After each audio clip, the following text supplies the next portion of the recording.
Hi, good day, and welcome to today's topic, life, death, and loss, moving through the phases. My name is Dr. Radley Ramdhan. I'm a naturopathic doctor and acupuncturist. Um, Today, we're going to be talking about this topic of life, death, and loss because it has been a topic on my mind for quite some time, as well as recently I completed a 7 days challenge on emotional health, and this was one of the topics that we discussed. Today, I really want to take the opportunity to dive in a little bit deeper and really bring forth some more information for learning purposes on this topic. So thank you for everyone who is joining in today, and I do hope that you're able to learn something and be able to share something that may be able to help someone else. So first of all, when we talk of the topic of life, there's a timeline to what we describe as life. There's birth, which signifies the beginning, and death, which basically signifies the end of that timeline. And then life is everything else in between, all our shared moments, memories, good times, bad times, the lessons that we learn, the experiences that we have, and the value that we have from sharing those together with someone.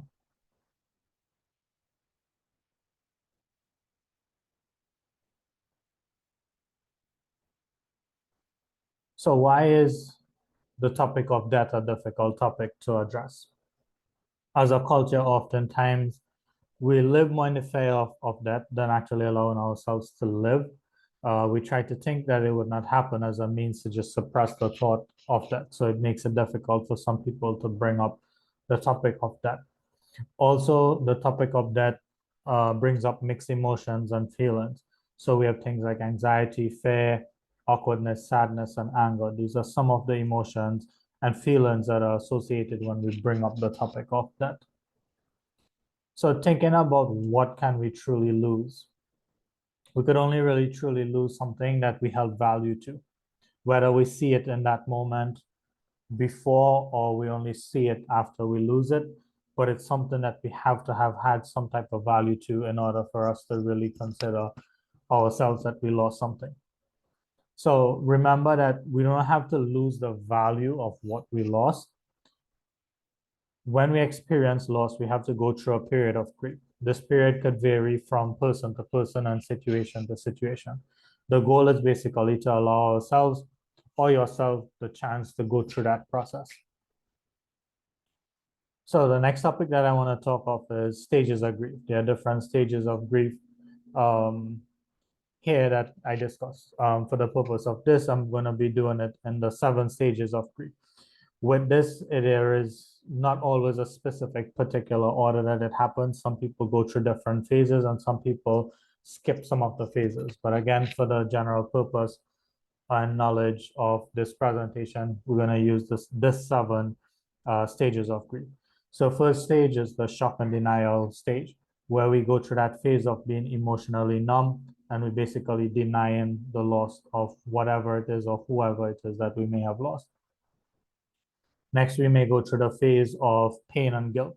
So the pain of the loss begins to set in, the guilt of needing more from others, and then sometimes there's the guilt of not doing enough for the person or persons that we may have lost.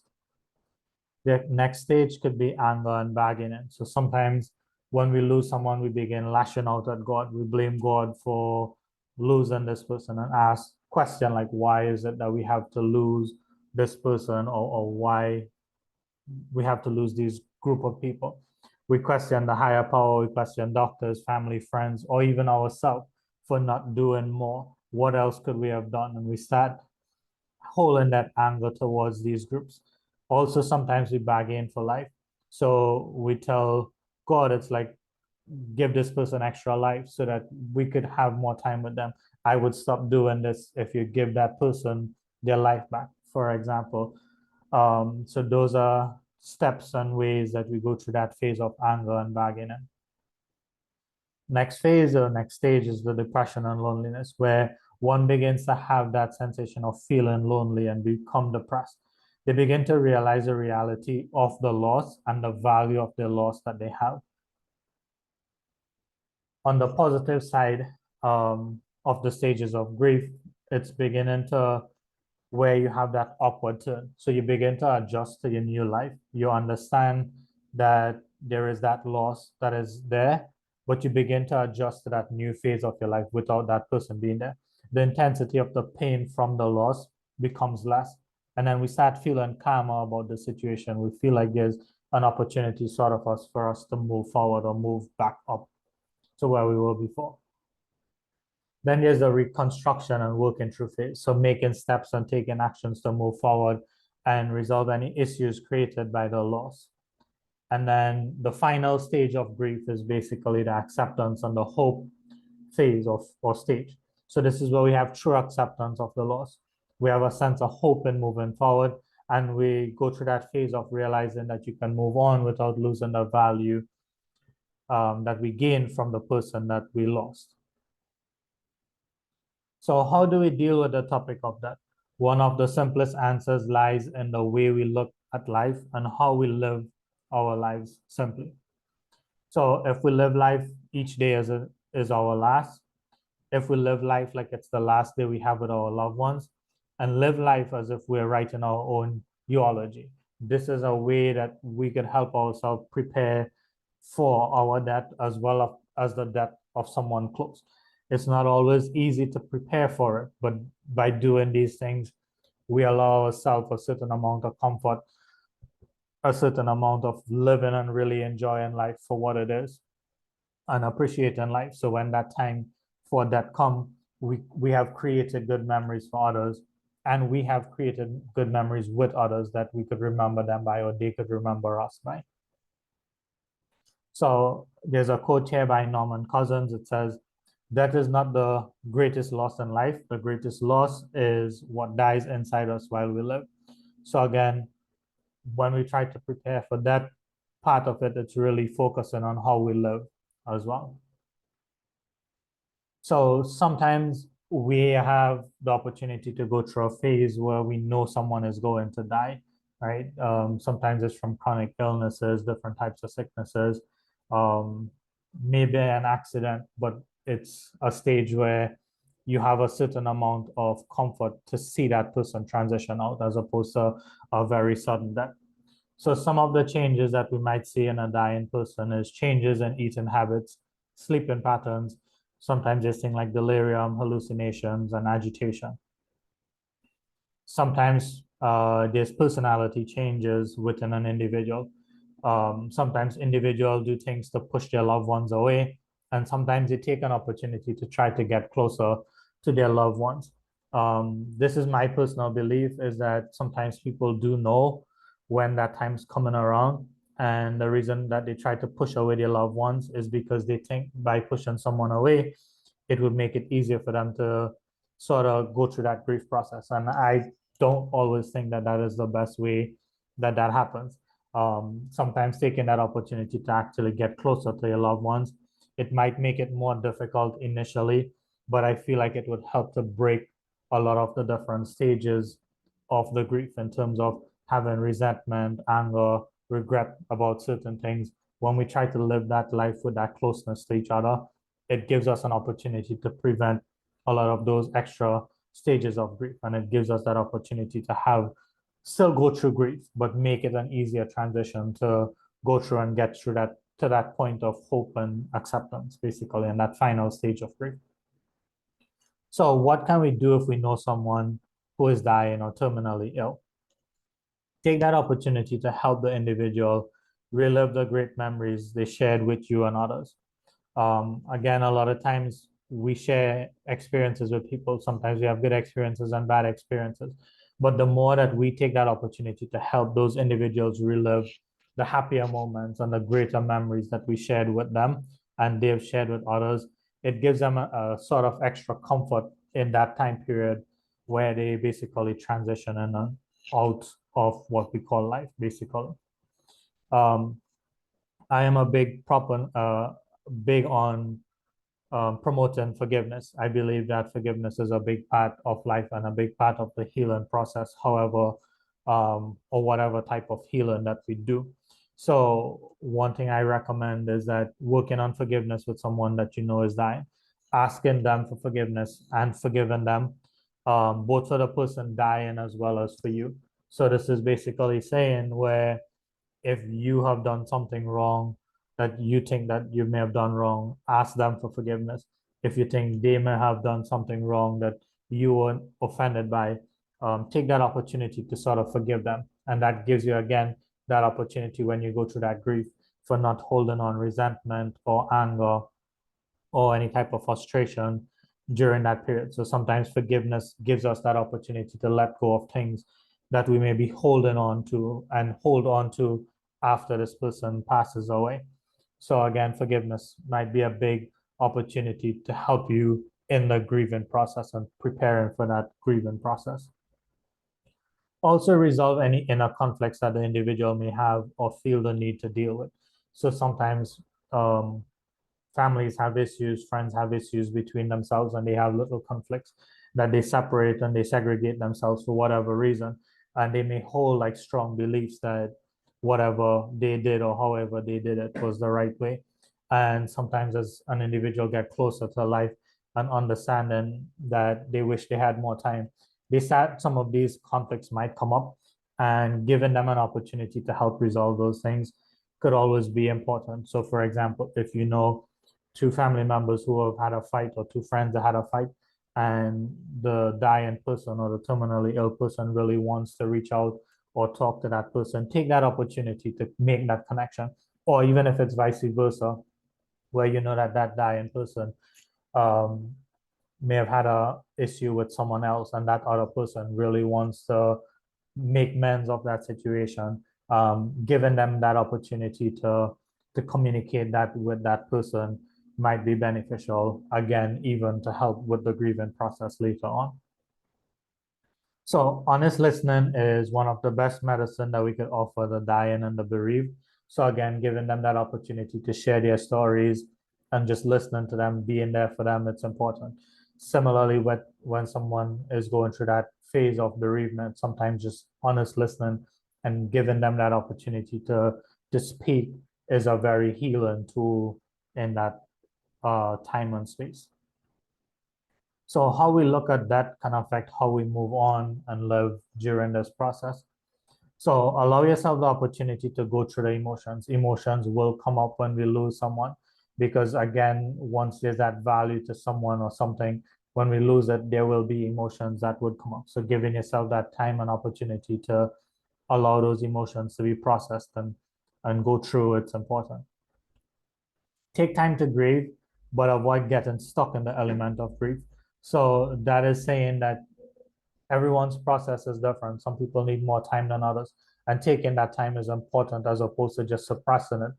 But it's also important to understand that don't just get stuck into the element of grief where you have to suppress everything else in life and just focus on grief. You need to be able to have a balance to be able to transition out of that grief and sort of move on. Acceptance is a big part. So understanding that that is part of life and accepting that would always be a big part of being able to move on.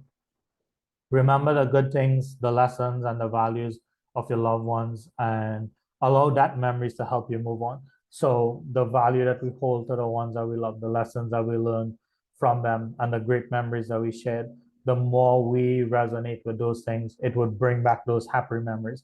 Yes, we would miss the individual, but having those happy memories gives us an opportunity to move on.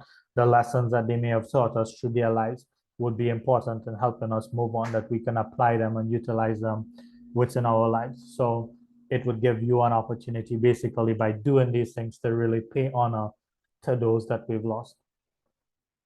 When we move on, we do not have to forget the ones that we lost. And I think this is something big that people need to understand, that by moving on doesn't mean we just completely forget, all right, we lost this uncle or aunt or brother or cousin or mom, dad, or kid, as the case might be, or even friend. We don't have to forget them by just moving on. We carry those memories. We take the opportunity to let them live through those memories that they have shared with us. And again, the values and the lessons that they have brought with them to us and they've shared for us. When we live those, we give an opportunity again to honor them and to really allow ourselves to not forget them. So again, moving on, it's important to understand that moving on does not mean that we have to forget the ones that we've lost. Understand that there are different ways that one can die, and that in itself may affect the way that grief is processed, right? Because we have times where someone may be chronically ill and pass away. Sometimes there's cases of sudden death. There's things like suicide, murder, accidents, um, different types of ways that people could die. Um, and you could think of it as a very broad spectrum of it.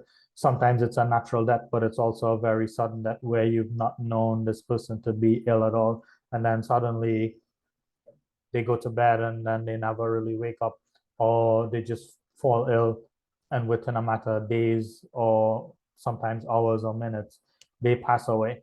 And understanding that each one of these situations sometimes would affect the way that the grieving process is important, because that in itself would make a difference in terms of the time that it would take to really process that grief and go through those different stages. So oftentimes I have seen patients who presented different ways with different aspects of grief, right? When we go through grief, there's the emotional presentation and physical presentation. And sometimes these things present itself in the given moment of the loss, or sometimes they stay on for a very long time, and you could understand where these things now start becoming part of their regular life, but it's a presentation of the grief that an individual may not have properly processed. So sometimes 10 years down the road, you see symptoms popping up that are there, and it's really correlating to that individual not necessarily processing the grief of the loss of whoever that may have been, and however long ago that may have been. So some of the emotional presentations that we may see with grief, it's shock and disbelief, sadness, guilt, fear, anger, anxiety, and numbness. Um, Sometimes with the physical presentation, we may see things like fatigue, exhaustion, nausea, lowered immunity, weight changes, and changes in eating patterns. So both weight gain or weight loss. You may also see both of them, and changes in eating habit in terms of eating more, sometimes eating less as well. Sometimes we see aches and pain, where there's physical aches and pain for an individual. Sometimes presentation of insomnia and tightness in chest and throat, some of the physical presentation. There may be other symptoms that may present. Sometimes emotional things present as physical things. So sometimes an individual who has made themselves so emotionally numb to everything, sometimes they go through that feeling physically of experiencing numbness, and that presents or becomes a physical presentation because of that unprocessed grief. So understanding there's that connection between the emotional and physical presentation as well. So going through the process, firstly, it's important to understand that grief is a process, and take the opportunity to basically acknowledge the pain, the emotions, and the feeling associated with it. If we don't take that opportunity to really accept it and acknowledge them, what we're in essence doing is just suppressing it. And if we think of suppressing something, oftentimes I like using the analogy of, when it comes to emotion, if we think of emotion as a spring, right? If you hold a spring long enough, you go in to get tired and you have to release this, and the force that it releases with sometimes becomes a little bit too much or overbearing. And sometimes that's how emotions work. You try to hold it down too long, and then eventually you would get to a point where you'd have to break down and go through those emotions. So accepting it, acknowledging it, and allowing it to go through that process is important, especially in the early process, as opposed to saying suppress it and wait. Let me go through certain things before I really take an opportunity to grieve. You can balance both and allow yourself to process grief as you go in. Also, understand that each person's grieving process is unique to them. Understand that you have a part to play in your own process. You have to be able to motivate yourself to be able to get out of whatever struggles you're doing and try to help yourself. There will be other people who may help and take initiatives to do it. But if you as an individual don't put an emphasis or an effort into helping yourself, go through that process of grieving and understanding the process of grieving, it makes it difficult for you as an individual. Also, recognizing that there's a difference between grief and depression, right? Grief presents with the feelings surrounding just that specific individual and the loss of that individual or the thing that you may have lost, right? That is where grief is. It really just surrounds the loss of one thing or a group of things, right? Depression would be a little bit more extensive, where it would involve a lot more things, where it brings in a lot more hopelessness, it brings this sadness, but it's about anything and everything, where you basically lose that motivation and that inspiration to do things and be able to really see hope and find hope in things, find the light in things. You tend to turn inwards more and you see more towards the darkness as opposed to seeing the light and finding that hope. You really dwell on the sadness and you dwell on that the fact that you don't think that there's any hope to get over that situation. And once you understand the difference between grief and depression, it would give you an opportunity to understand where you are on that spectrum, because part of depression may involve grief, but it would help you to differentiate of how much help do you really need in each cases. So there are different types of grief. There's anticipatory grief, which is basically grieving ahead of an anticipated loss, right? This is a situation where you might know somebody's chronically ill or you're expecting them to die. So you have that grief that starts before that person passes away. By the time they pass away, it becomes easy because you've already accepted that this is what is going to happen. And by saying easy doesn't mean that the grieving process just ends immediately after the loss. Sometimes it may take time, but it makes it easier going through that process of being able to have that anticipatory grief prior to the actual loss. The next type of grief is inhibited grief, where basically we repress our emotions associated with the loss. We find things to do. We do everything else around us besides giving ourselves that opportunity to allow the emotions associated with the loss to come out and really process itself and present itself. Absent grief is denial and lack of emotional and or physical expression of grief. So we talked a little bit earlier about the different types of emotional and physical presentation of grief. So absent grief would just basically be numbing yourself to all of those things and not giving yourself an opportunity to really deal and process the grief. Delayed grief is an intense emotion coming up weeks or more after. So it could be weeks, days, months, or years after the intense emotion of grief start coming out. A lot of times this happens when people initially just suppress it. They try to put aside their grief because they want to appear strong or they want to be strong for everyone else.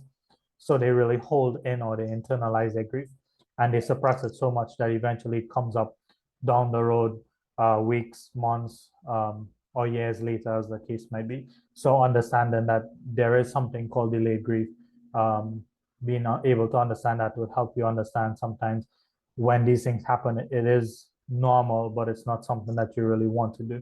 So catching yourself experiencing delayed grief means you have that opportunity to give yourself a chance to deal with the grief.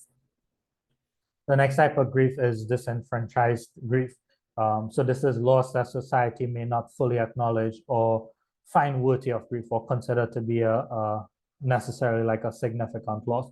So sometimes people grieve for the loss of their pets. They might grieve for the loss of a friend or a distant friend, or for a coworker, or sometimes people grieve for like movie stars or musicians. And it's because you grieve for something that you lost, and loss is something that you value. And society sometimes tell us that we shouldn't put value to certain things within our life, or they don't acknowledge the value that we as an individual may have for those things or those people. So disenfranchised grief basically is that type of grief where we are not sure what we should do, whether we should grieve or we shouldn't grieve because of the loss, but understanding that once there's that grief, being able to understand that disenfranchised grief is you could still grieve despite the fact that society telling you it's not worthy of grieving, right? And then the final type of grief I have here is prolonged or complicated grief.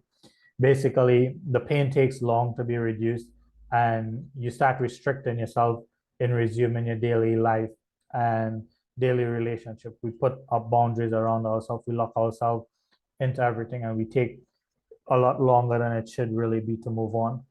And a lot of times, this type of prolonged and complicated grief would really push you into that depression type thing. So, again, understanding the different types of grief is important. So, how can we help someone through their process of grief?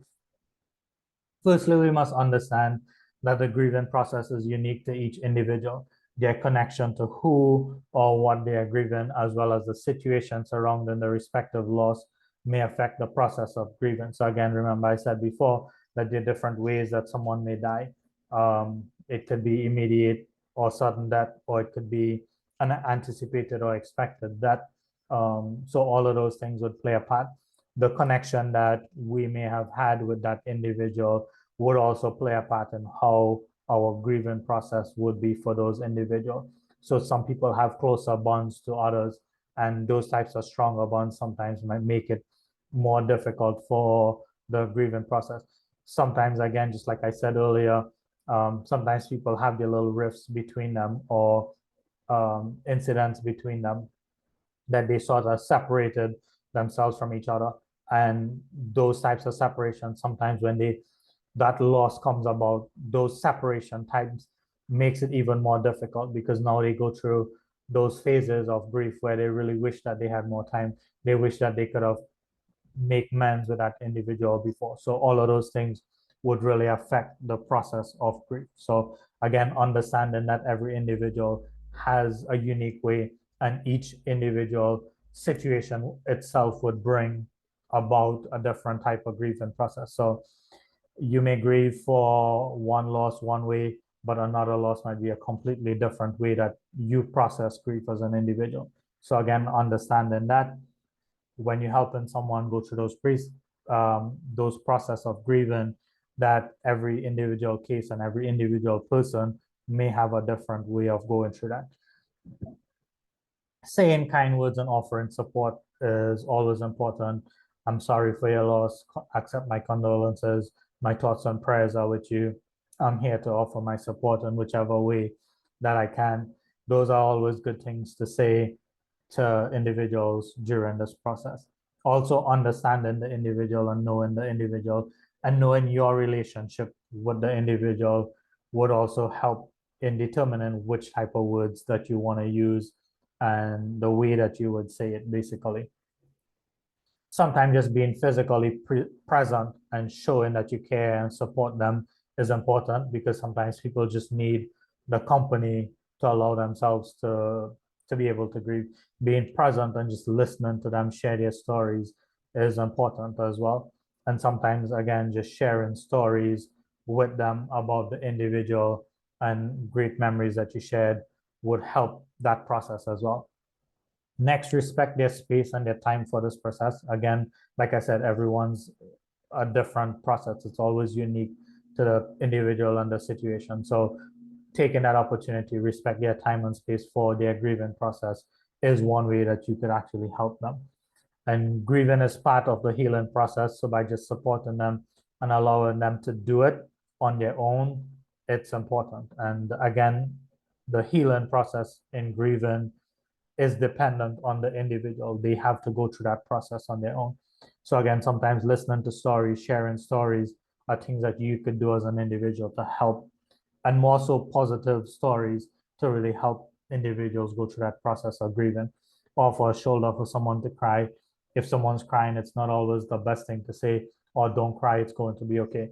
You could say it's going to be okay, but sometimes giving them that space and that time to physically cry and express that emotion helps them through that process of grief.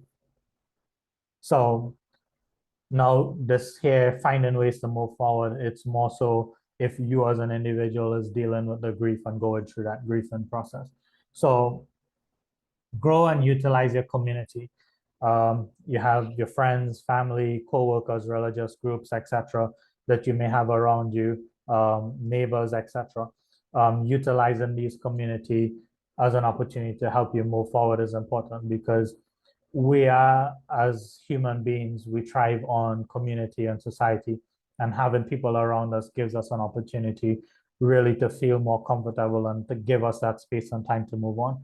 It is easier for some people to grieve as an individual or by themselves, but some people need company, and different people may react different way. But even if you're an individual who needs that time and space by themselves to grieve, it is important that you still reach out to your community and just share your story, share how you feel, share some of your memories with your community is important for you as an individual to really move forward and go through that process of grieving. Again, I said it a couple of times before, acknowledging your feeling when it comes up, acknowledging the emotions associated with is important. Know that it's okay to miss the ones that you lost and have memories about them popping up randomly. So 2 years, 3 years, 5 years, 10 years down the road, it's okay to have those things happen. And it doesn't necessarily mean that you're still grieving, that if these memories come up. The important thing is that these memories could come up, you could cherish them and really enjoy the moment and still be able to carry on with your regular daily activities in life and be able to maintain the relationships that you have with you in those present moments and not be afraid to really move on and create and establish new relationships as well. Express your feeling in a creative way. So some people like talking. It's easy for them to talk about the way that they feel.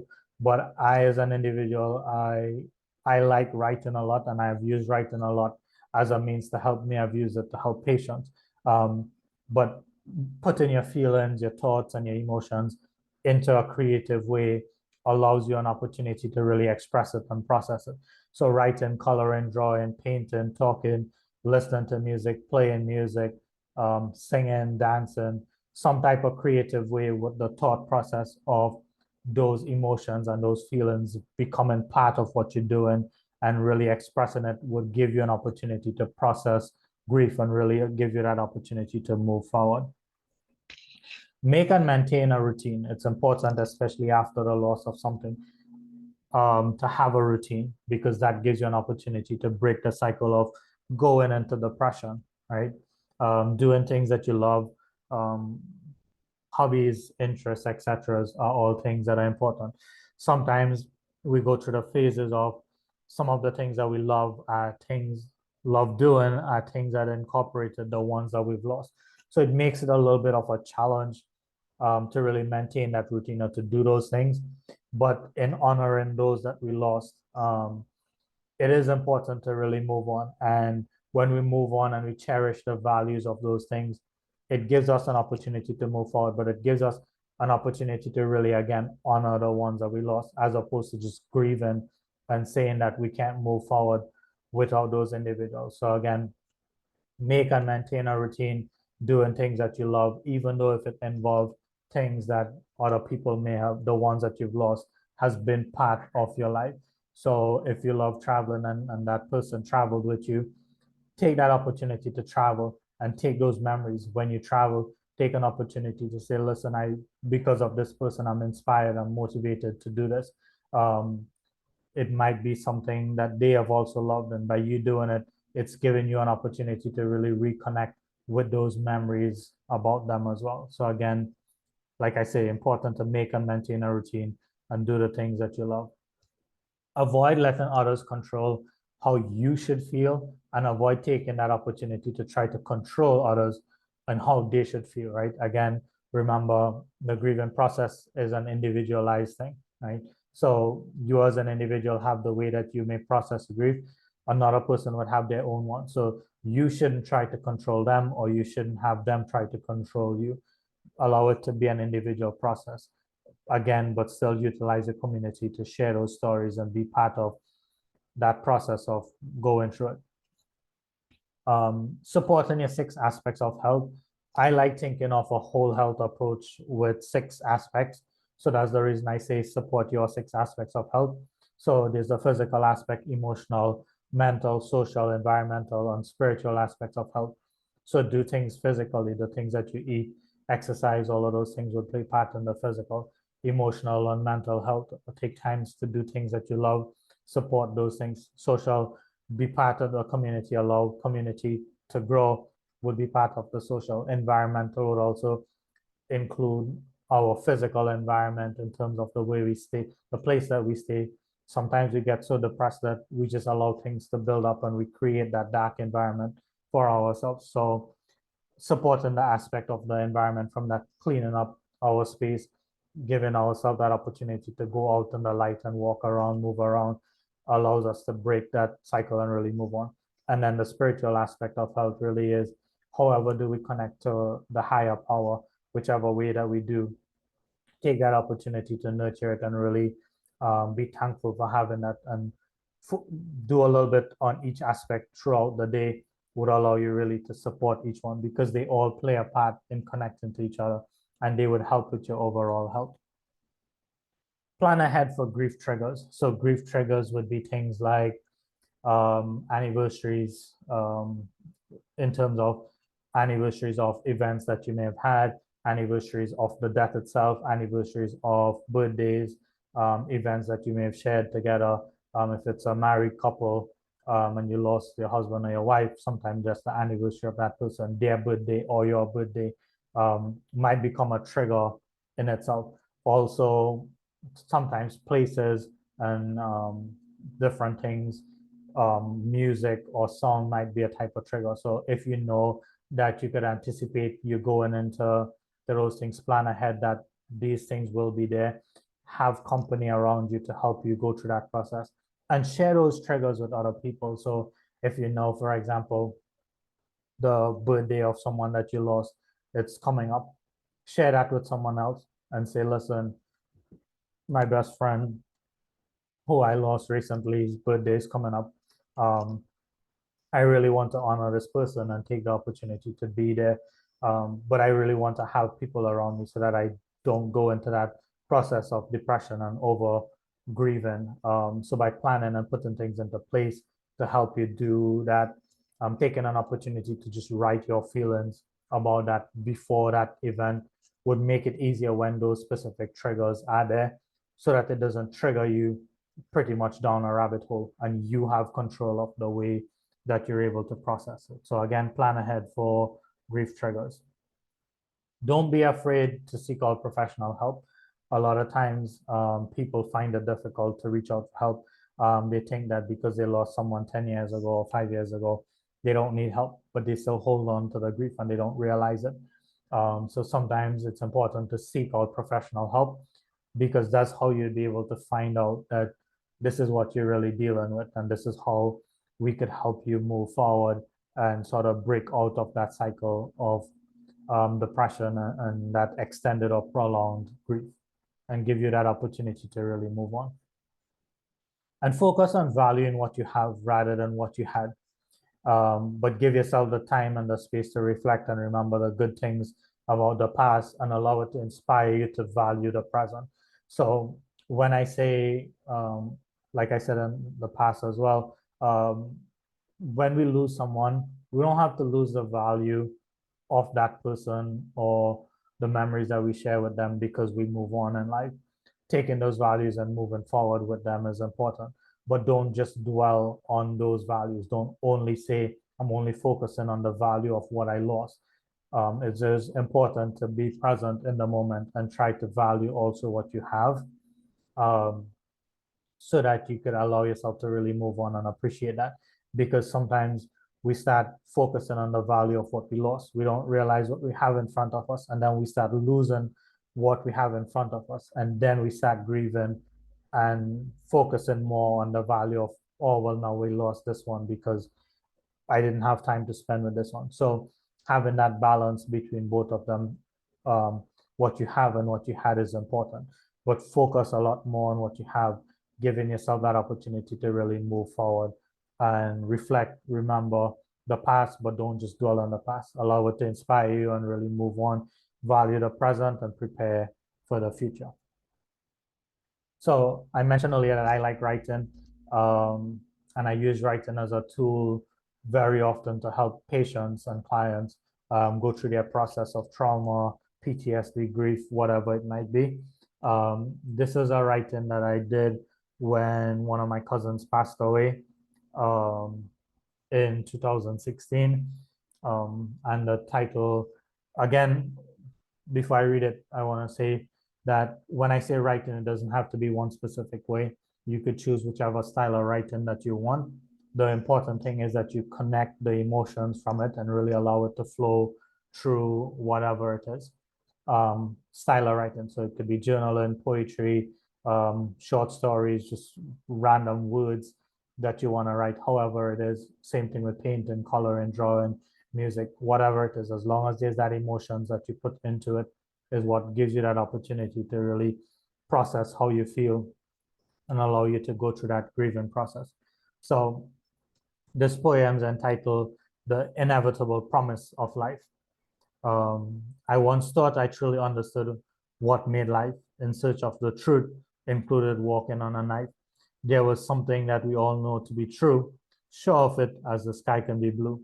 We know the time will come one day, sometimes sooner, yet to change it, God, we attempt to play. This time we knew it was coming soon. Preparing we did, yet when it came, felt like an unexpected typhoon. It was still hard to accept despite knowing.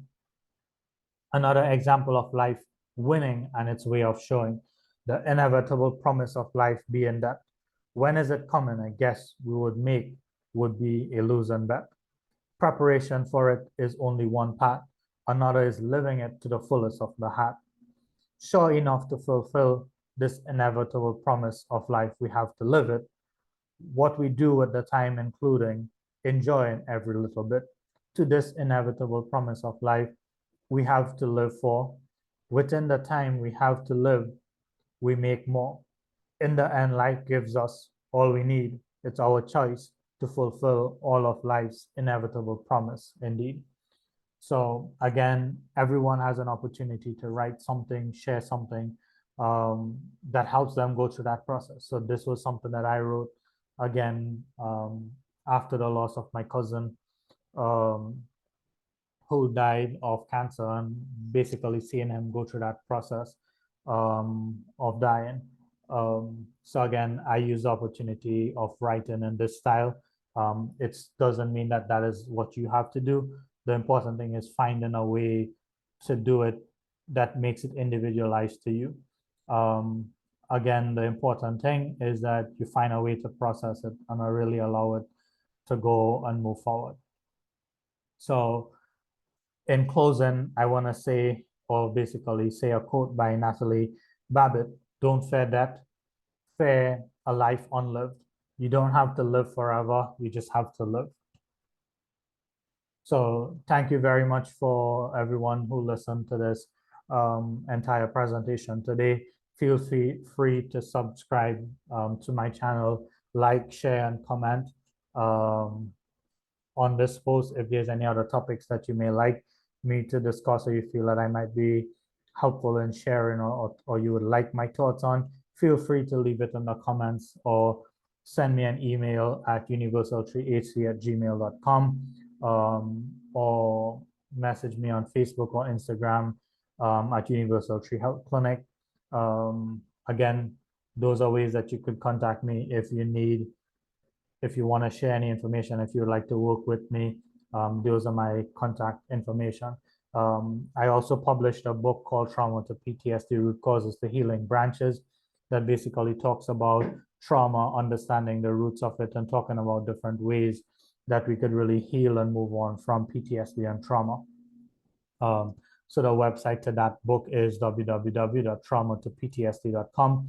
It's available both as an ebook as well as a hard copy. On that same link, you would see a separate link for the ebook, but on this link would bring you directly to the hard copy if you would like to order a copy of it.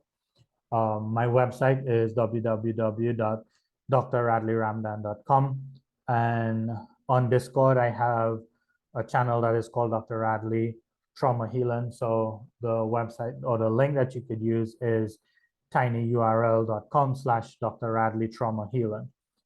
So again, I want to say thank you to each and everyone for giving me this opportunity to present on this topic, and for all of those who listened all the way to the end. I really appreciate you taking this time and opportunity to do this. And I do hope that somewhere along the line you might have learned something that might be valuable to you or to someone else, that you could share this information, because again, the topic of life, death, and loss, it's all around us. We've been through COVID where many people have lost individuals, and throughout our lives, we have lost people, I'm sure, and we'll continue to do that. So hopefully this in itself, this presentation in itself gives you an opportunity to help with your grieving process, or be able to share with someone who you think that this presentation might be worthwhile and helpful for. So again, thank you guys very much for being part of this. And I do hope that wherever or whenever that time comes, that you are able to go through that grieving process and be able to come out stronger on the other side. Um, I would wish that it becomes a very easy process to go through that phase of grieving and be able to move on. But again, one of the most important things that I want to leave you with is that don't get stuck in the grieving process. Don't get stuck in the thought that if you stop grieving, you are going to forget that person. Don't think that by recognizing or acknowledging the loss means that you have to forget that person completely. Again, take the values of what you've learned from that person, the memories that you share, put it into your present day, and allow it to help you prepare for your future as well. And that would be one of the best ways that you can honor anyone that we've lost. So again, thank you very much. And I do hope, again, that somewhere along the line, this presentation could be beneficial to one person or many persons. So thank you very much for listening.